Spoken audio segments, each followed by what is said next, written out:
Thank you, Julie. Your ongoingness as a writer, actor, filmmaker, your abundance and wonder, like you are never finished, but never in a hurry to finish, like you might just miss that plane,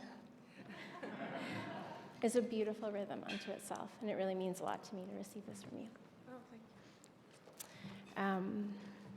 Cameron Bailey, Anita Lee, Dorota Leck, and the Toronto International Film Festival, your loyal observance of cinema on a global scale is year after year trained on artists who find importance in something as simple as an illuminated face, or who dramatize the everyday, who seem to say life is life is life is life, like Mike Lee, whose movies seduced and exposed the voyeur in me from a very young age, or Cate Blanchett, whose poetry on screen is an education in quarrying deep in order to take flight.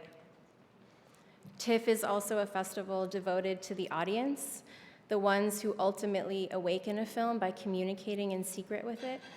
Most of us could benefit from spending more time as audience members, sitting beside strangers, all of whom have convinced themselves the sky is somehow bluer if we seek it out in the dark.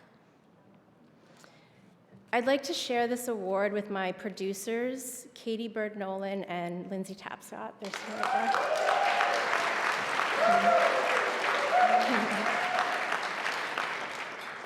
Producers, I think, rarely receive specified praise because their job is so misunderstood. It's perceived as unromantic, eventful, yet subterranean, but that's exactly it. Katie and Lindsay are the film's bedrock. Gracefully and with grit, they provided a sanctuary for this film to steady itself. They arranged a world where a scene's sunset was just as critical as time spent with my actors, just as critical as childcare, and so on. They took a risk on me, someone who had never set foot on a set, and yet, and this is their brilliance, they never acted as if it was a risk. Thank you.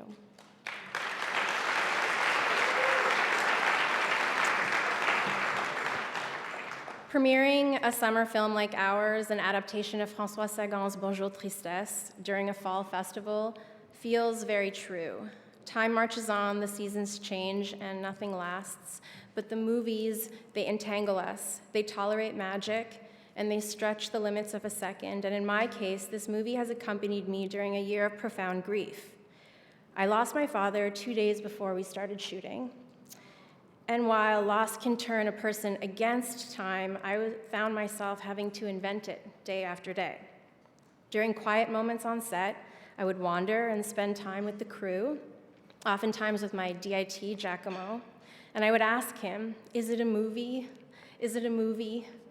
He would always smile, look at his monitor, say yes, and then we would talk about other things like his son, Pietro. And every day after that, I would find Giacomo again and ask him, is it a movie? Is it a movie, Giacomo? It occurs to me now that my question had little to do with seeking certainty. Is it a movie was more of an incantation, a source of vitality, or as Martha Graham once put it, the question was my blessed unrest, a kind of lasting agitation that runs through me like a current. My father named me after the daughter in Satyajit Ray's directorial debut, his masterpiece, Pother Panchali. He named me after the girl who we meet stealing fruit from her aunt, who chases a train's whistle, who dances in the rain.